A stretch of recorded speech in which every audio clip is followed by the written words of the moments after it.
fois d'être là. Et merci aussi à vous. C'est un soutien, il faut juste que je me rappelle. Donc oui, donc pendant cette année de licence, moi, mon travail de recherche a consisté à m'interroger sur ce qu'était la qualité d'un accompagnement ou du métier d'accompagnateur et dans des prestations régies par les lois du marché, parce que le contexte, quelle que soit l'organisation dans laquelle on est forcément lié à des prestations, des prescriptions et toujours un peu de l'argent derrière. Mais en fait, pour cette orale, j'ai décidé de ne pas revenir sur ce que j'avais écrit et plutôt de continuer un rêve que j'ai initié dans la conclusion. Alors, je vais voir si j'arrive déjà. Un rêve, c'est déjà que ça marche. Comment on fait avec ça? Pas comme ça, peut-être? Donc voilà, ouais, j'ai un rêve, moi, qui est que on arrête de considérer, enfin, voir si on peut arrêter de considérer le chômage comme une maladie dans laquelle on tombe, mais plutôt comme une transition professionnelle ou une étape de la vie professionnelle que tout un chacun peut être amené à vivre. Donc j'ai décidé de voir, en partant de cette hypothèse-là, ce que ça allait entraîner sur... ouais, donc c'est un peu décalé, parce que c'est pas le même logiciel, donc voilà. Sur les demandeurs d'emploi, sur les accompagnants, donc aussi bien au sein de Pôle emploi que des prestataires. Sur Pôle emploi dans le sens plutôt organisation, donc la partie plus contractuelle, enfin plus les gestionnaires, on va dire, de Pôle emploi. Et puis voir si c'est juste un rêve et qu'il faut que je revienne à la dure réalité ou s'il y a peut-être des pistes d'optimisme. Mais d'abord, le chômage, alors en étant citoyenne de la société française, on entend parler du chômage. J'ai eu cette année de stage au sein d'Analyse et Action où j'ai rencontré des demandeurs d'emploi. Et depuis début juillet, je suis conseillère emploi à Pôle emploi. Et j'ai pu constater que les personnes que je rencontrais quand elles arrivent, elles ont déjà un gros sentiment d'échec quand elles arrivent dans les entretiens. Le chômage pourrait être un sentiment d'échec parce qu'elles ont perdu un emploi, qu'elles n'ont pas été capables de le garder. Les personnes que j'accompagne à Pôle emploi, c'est des licenciés économiques. Donc, licenciement économique veut dire que ça ne remet pas en cause les compétences des personnes. Et pourtant, ce sentiment d'échec, il est vraiment bien présent. Il est couplé à un sentiment de honte. Donc, honte d'être chômeur. Donc ça, déjà, on essaie de trouver tous les termes possibles et inimaginables pour ne pas dire chômeur. Donc, c'est demandeur d'emploi, chercheur d'emploi, entre-contrat. Il y a toujours cette espèce de honte de se retrouver au chômage. Et une personne disait qu'elle avait même honte d'être payée par Pôle emploi et d'être payée à ne rien faire. Parce que ça se couple à un sentiment d'inutilité. On a une allocation, c'est pas un salaire, on ne participe plus à la création un peu de la richesse de la société. On fait pourtant partie de la population active dans les chiffres, mais c'est finalement pas comme ça que c'est perçu. Et on rajoute à ça de l'angoisse. Alors l'angoisse, elle est l'angoisse de ne pas être capable de trouver un autre travail, de ne pas être capable de s'adapter dans une autre entreprise quand on a travaillé 30 ans dans la même.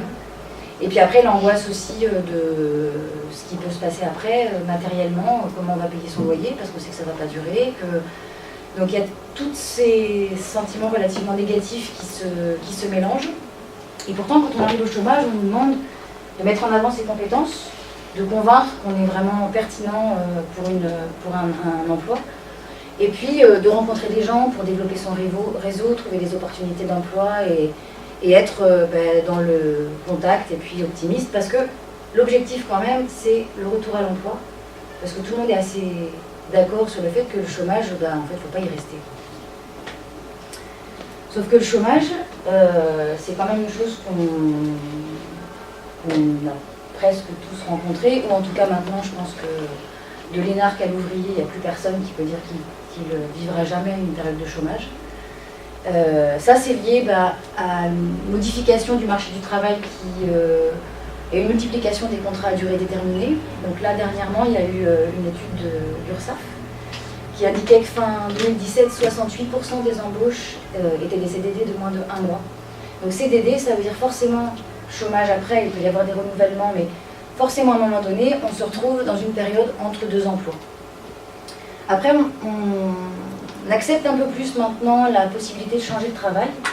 Donc la reconversion professionnelle, quand elle est choisie, comme ça a été mon cas, c'est plutôt positif. Je me suis retrouvée au chômage, mais pour recréer autre chose. Mais ce n'est pas toujours le cas, ça peut être aussi subi. Il y a une personne que j'ai rencontrée en entretien, qui était pendant 30 ans secrétaire comptable dans l'entreprise de son mari. L'entreprise a fermé parce que son mari a pris sa retraite. Et elle s'est rendue compte qu'elle n'avait pas du tout ni les acquis, ni les diplômes demandés pour maintenant un métier de secrétaire comptable. Donc forcément, soit on se reforme, mais bon, il y a des projets de vie qui ne vont pas forcément avec la formation. Et sinon, il faut essayer de changer de métier alors que ce n'était pas forcément l'objectif. Et alors, la flèche était censée être vers le haut quand même, même si finalement c'est plutôt intéressant qu'elle soit vers le bas pour illustrer la souffrance au travail, que j'ai voulu mettre là aussi parce que pour moi, on ne peut pas la déconnecter de la vision qu'on a du chômage, parce que si le chômage fait peur, dans l'emploi, on va être capable d'accepter l'inacceptable juste pour ne pas tomber dedans. Et on a entendu l'augmentation des syndromes d'épuisement professionnel, dont on parle de plus en plus, sous forme de burn-out.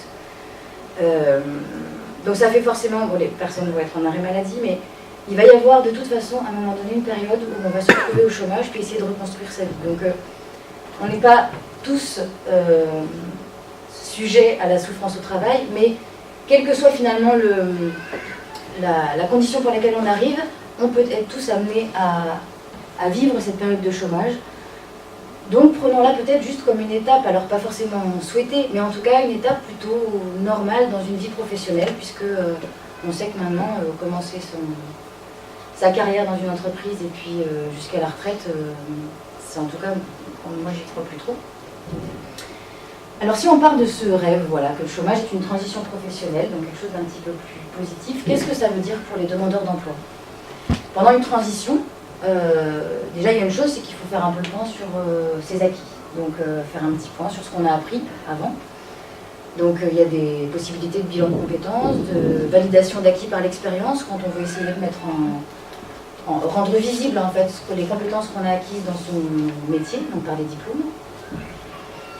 On fait le point sur ses compétences, et puis après on essaie de se projeter. Qu'est-ce que je vais pouvoir faire de tout ce que j'ai appris, de tout ce que j'ai en magasin. Donc il peut y avoir des besoins de formation pour pouvoir compléter certains manques, entre guillemets, pour pouvoir accéder à un métier qu'on vise. Des enquêtes métiers aussi pour connaître un peu mieux les conditions réelles du métier qu'on souhaite, sur lequel on souhaite candidater.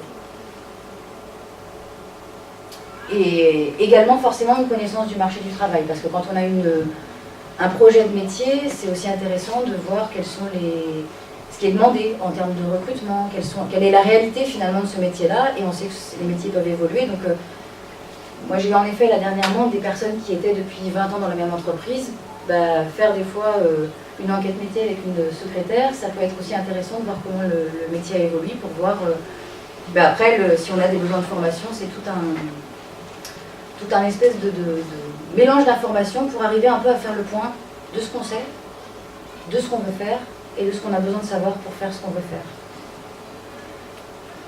Et puis après, quand on sait tout ça, faut arriver à se présenter. Donc ça, c'est les techniques de recherche d'emploi. Aussi bien présenter un CV, une lettre de motivation, sauf que vous ne le voyez pas, mais je vais vous le dire. Lettre de motivation, entretien également pour pouvoir, maintenant qu'on est conscient de ce qu'on sait, présenter, puis présenter la pertinence de sa candidature pour convaincre le recruteur de vous embaucher. Tout ça, c'est ce qui apparaît dans une transition professionnelle. Et il y a un terme qui est apparu... oh là là, vraiment... Il faut que l'université utilise des logiciels libres. Bon, alors... Est-ce que je vais même pouvoir Bon, je vais vous le dire, mais je ne la connais pas forcément par cœur. Ouais, alors en fait, le terme, c'est l'employabilité. C'est un terme qui est apparu fin des années 90, qui est en gros, alors c'est dommage parce que dans le texte, elle était quand même pas mal, c'est la définition qui est donnée par le ministère du Travail sur la capacité d'évoluer de façon autonome à l'intérieur du marché du travail pour pouvoir réaliser de manière durable le potentiel qu'on a en soi. Et finalement, pour moi, ça regroupe un peu ce qu'on peut attendre d'une transition professionnelle, c'est-à-dire d'arriver à bien se connaître, savoir où on veut aller pour pouvoir trouver sa place dans le marché du travail. Et le côté, la mention de façon autonome est plutôt intéressante parce qu'on est plutôt sur une injonction à l'autonomie. Il faut être autonome. Sauf que j'ai une personne en entretien qui est électricien, qui a travaillé donc depuis pendant 20 ans. Dans son métier d'électricien, il est très autonome. Il n'a absolument aucun problème. Sauf qu'il se retrouve là dans une recherche d'emploi et puis il n'est plus du tout autonome. Donc en fait, injonction à l'autonomie, on ne peut pas le décorréler de la situation dans laquelle on est, et que la majorité des personnes qu'on rencontre, elles sont complètement démunies devant la méthodologie de la recherche d'emploi, et d'où cet intérêt de prendre ça comme une transition, et puis voilà, on peut les amener à essayer d'acquérir de l'autonomie, et ça, c'est un peu le rôle de l'accompagnement. Donc pour les accompagnants, considérer le chômage comme une transition professionnelle, c'est d'abord cheminer à côté de la personne, parce que la transition, c'est un état entre un emploi et un autre emploi, sauf que ça demande il y a des doutes, il y a du questionnement, il y a de la remise en cause. Et d'avoir quelqu'un à côté qui peut être un soutien, un miroir, une façon de pouvoir échanger, vous aider à cheminer, c'est quand même essentiel. L'accompagnant, il va être aussi là pendant cette transition, en mettant en évidence les compétences, renforcer l'estime de soi, qui est très mise à mal dans ces périodes de chômage. Il va être aussi facilitateur, parce que s'il y a des besoins de formation, on va pouvoir les rendre possibles en faisant des dossiers de financement, en essayant de trouver des prestations, des dispositifs qui peuvent répondre aux besoins exprimés par les personnes que l'on accompagne. Et justement, en faisant un peu toutes ces étapes avec la personne, c'est favoriser l'autonomie. C'est-à-dire que l'autonomie n'est pas, à mon sens, comme le demande la prestation Active Emploi, la prestation sur laquelle j'ai travaillé, l'autonomie était le démarrage, la condition sine qua non pour y rentrer. Voilà, les personnes, elles sont autonomes dans leur métier d'avant, mais là, toute cette transition-là, on va les amener à se positionner, à trouver leur place dans le marché du travail pour se projeter vers un nouvel emploi. Et finalement, tout ça, pour les accompagnants, c'est un peu le sens de leur métier.